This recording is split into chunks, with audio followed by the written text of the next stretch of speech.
What's going on, world? DS1 Ross, and we back here on Sleep TV.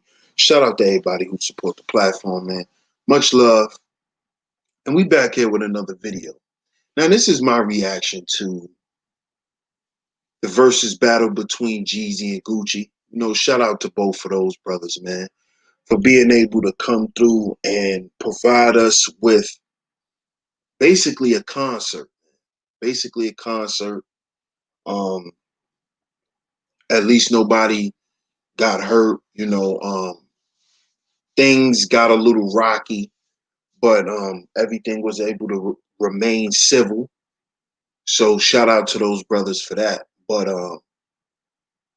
my opinion of the battle was it was a good battle. It was a good battle.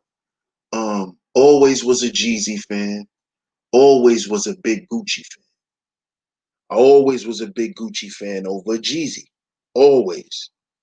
Um, I always was an advocate in my neighborhood, being that I was from New York and I'm from Brooklyn. Um, People were shocked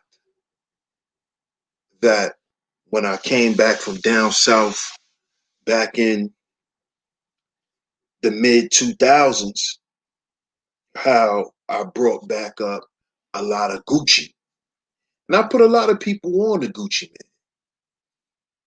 So I always was an advocate for Gucci. I love Gucci. I always thought Gucci had better music. But Jeezy had that. Jeezy always had those club anthems and those street anthems that could never be ignored.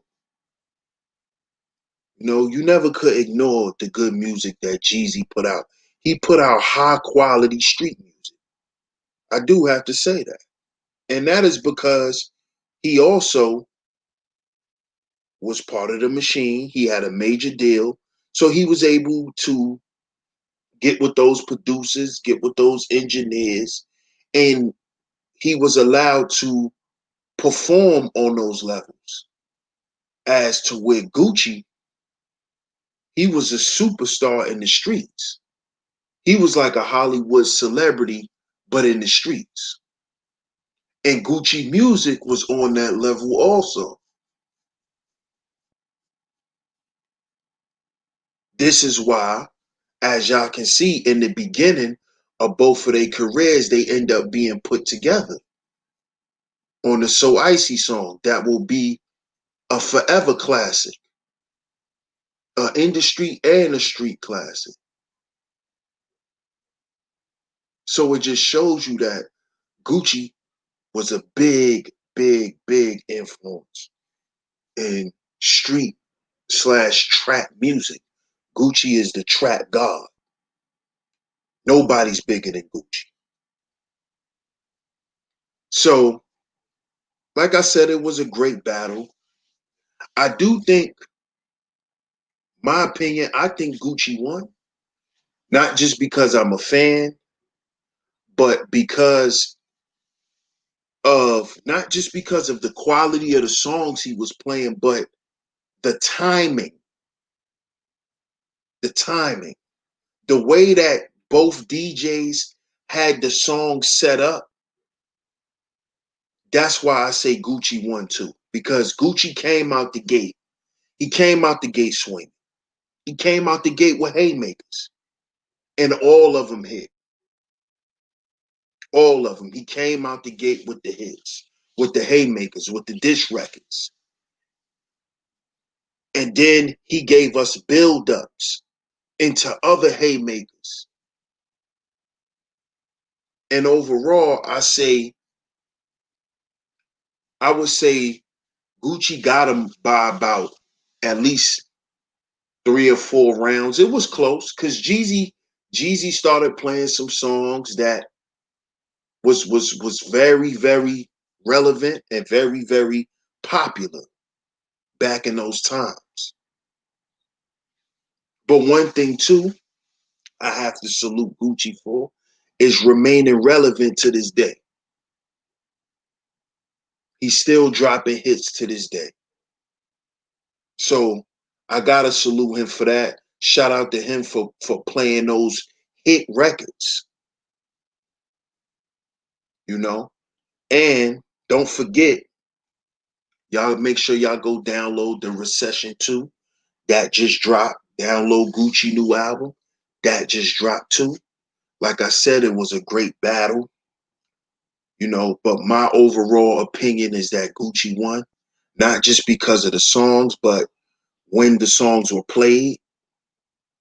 I just think Gucci took over, and I just think he kind of bullied Jeezy. And then to add the icing on the cake, when he played the song dissing Jeezy's dead friend, right?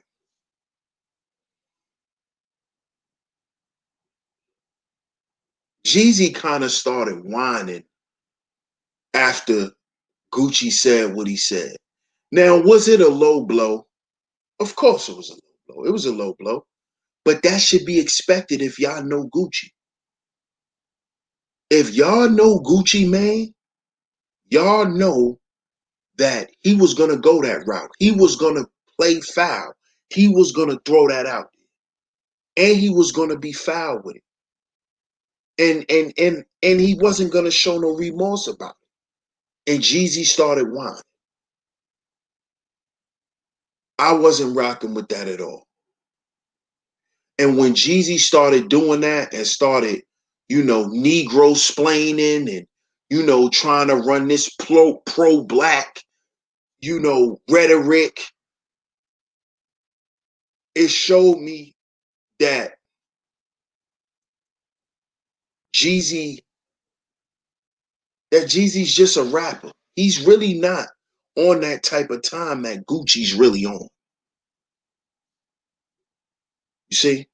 And I'm not saying Jeezy soft or nothing like that.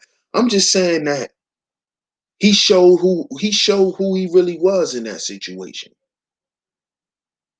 Because Gucci was being himself. So anybody who was saying Gucci Mane was a clone, y'all know that that's false. Based on what we just saw that happened in this versus battle. That was hot off the skillet Gucci. That was Boulder Crest, Zone 6, Flat Shows, Texaco Shorty, Gucci Mane. That's Gucci with the big lean belly, with the Bart Simpson chain. That's Guwop, what y'all saw when he dissed his homie. That was textbook Gucci. And honestly, I think he only apologized at the end because Keisha probably told him, like, come on, apologize. You ain't have to do all that. So he probably apologized on the strength of Keisha, because that's what really keep him sane. Because y'all know Gucci he got more than a screw loose. But like I said, overall, I think Gucci won the battle. It was a great battle. Like I said, make sure y'all go and download both of those albums. If you're new here, make sure you like, share, subscribe, hit the notification bell so you're notified every time I drop some new content right here on Sheep Stay Sleep TV. Shout out to the masculine mercenaries. One love to all my madam mercenaries, and I'm going to catch y'all on the next video. Peace.